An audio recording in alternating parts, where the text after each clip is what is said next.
That takes me to Highway 96, where the Houston County Bears, led by fourth-year head coach Jeremy Edwards, are a perfect 3-0, coming off a close comeback home opening victory to rival Perry. Now, Hoco prepares for another Houston County rivalry game just 7 miles north. This matchup at the MAC this Friday will be the third road game for the Bears so far this season, but even with the obstacles they faced, the boys from 96 have put up exactly 100 points in the first 3 outings. Not to mention the defense could be on track to giving up the least amount of points in Coach Edwards' tenure so far. To say the least, these Bears have been stepping up big. Plus, it's always tough replacing 3 seniors on defense and another 6 on a stacked offense. Coach Edwards tells me after losing 21 seniors, guys like playmaker Western Ard, MJ Mathis, Jeffrey Thomas, 4-star safety and UGA commit Jordan Smith, Jacorian McCoy, Javian Durham, and Ryan Maxwell are all filling the shoes of guys like A.J. Hill, now at Memphis, or Isaiah Bull Mitchell, now at Mississippi State. Plus, having shared coaches, including Edwards, who manned the Demons offense all the way to the 2021 state championship, always make for a fun challenge when both teams know what to expect from the other team. Now, before Edwards arrived, he had beaten the Bears as the Demons OC as part of a 5-game winning streak.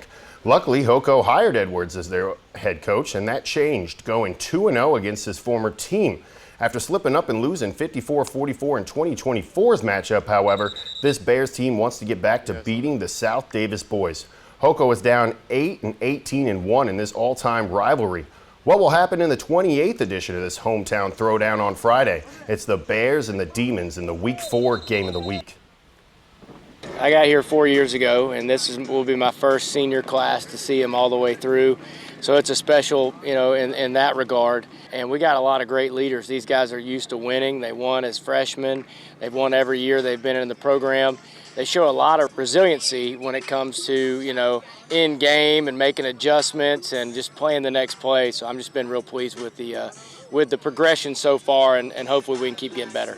Offensively, we had some holes to fill, obviously with our quarterback, and I feel like he's managed the offense well, and been really super proud of our defense. They've really stepped up. Our O-line and D-line have played solid. We could obviously get better, but I've been real pleased with what Coach Teisler has done with our defensive line, rotating a bunch of guys through, lots of energy, and making plays. I think at the end of the day, you got to put the ball down, and you got to let these kids go out and make plays and let them play free.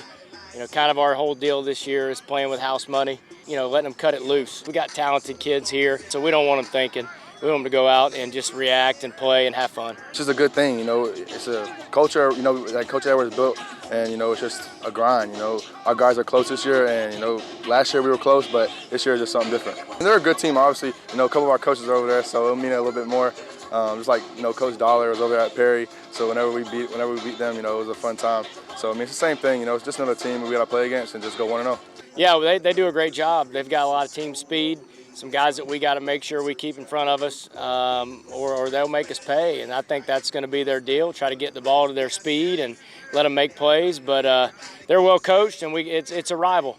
You know how that goes. Last week was a big game, so we got to get our guys up for 2 in a row, as do they, playing Northside. So I think it's going to be a great game.